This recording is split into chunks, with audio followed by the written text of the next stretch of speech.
This channel does not promote any violent, harmful, or illegal activities. All content provided by this channel is meant for an educational purpose only. এগরায় Trinamool panchayat সদস্যকে গণধোলাই। সাধারণ সভার পরই দেশবন্ধু পঞ্চায়েতে উত্তেজনা। পরিস্থিতি মোকাবিলায় এলাকার পুলিশ এবং কেন্দ্রীয় বাহিনী সেই মুহূর্তে ছবি দেখছেন আপনারা। সাধারণ সভার পরই দেশবন্ধু পঞ্চায়েতে উত্তেজনা।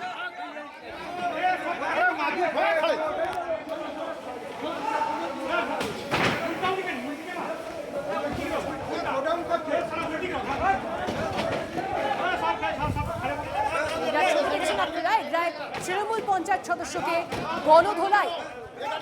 সাধারণ সভার পরই দেশবন্ধু পঞ্চায়েতে উত্তেজনা। পরিস্থিতি মোকাবিলায় এলাকার পুলিশ ও কেন্দ্রীয় বাহিনী। ছবি আসছে একের পর এক। ছবিটা দেখুন, উত্তেজনা, পুলিশ এবং কেন্দ্রীয় বাহিনী গিয়ে পরিস্থিতি নিয়ন্ত্রণের চেষ্টা। এগরায় তৃণমূল পঞ্চায়েত সদস্যকে গণধোলাই। সাধারণ সভার পরেই দেশবন্ধু পঞ্চায়েতে উত্তেজনা।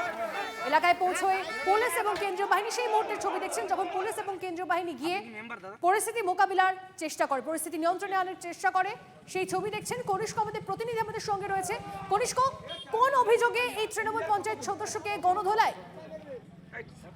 দেখো, এগরা 2 নম্বর ব্লকের এই দেশবন্ধু গ্রাম পঞ্চায়েতের আজকে সাধারণ সভা ছিল। সেখানে বিজেপি এবং তৃণমূলের সদস্যরা উপস্থিত হয়। মূলত যেটা বিজেপি কর্মী সমর্থক সহ এলাকার গ্রামবাসী তারা অভিযোগ তোলে যে দিনের পর দিন সরকারি যেসব কাজকর্ম, সুযোগ সুবিধা থেকে দীর্ঘদিন এলাকার মানুষকে বঞ্চিত করা হয়েছে, স্বজন পোষণ করা হয়েছে।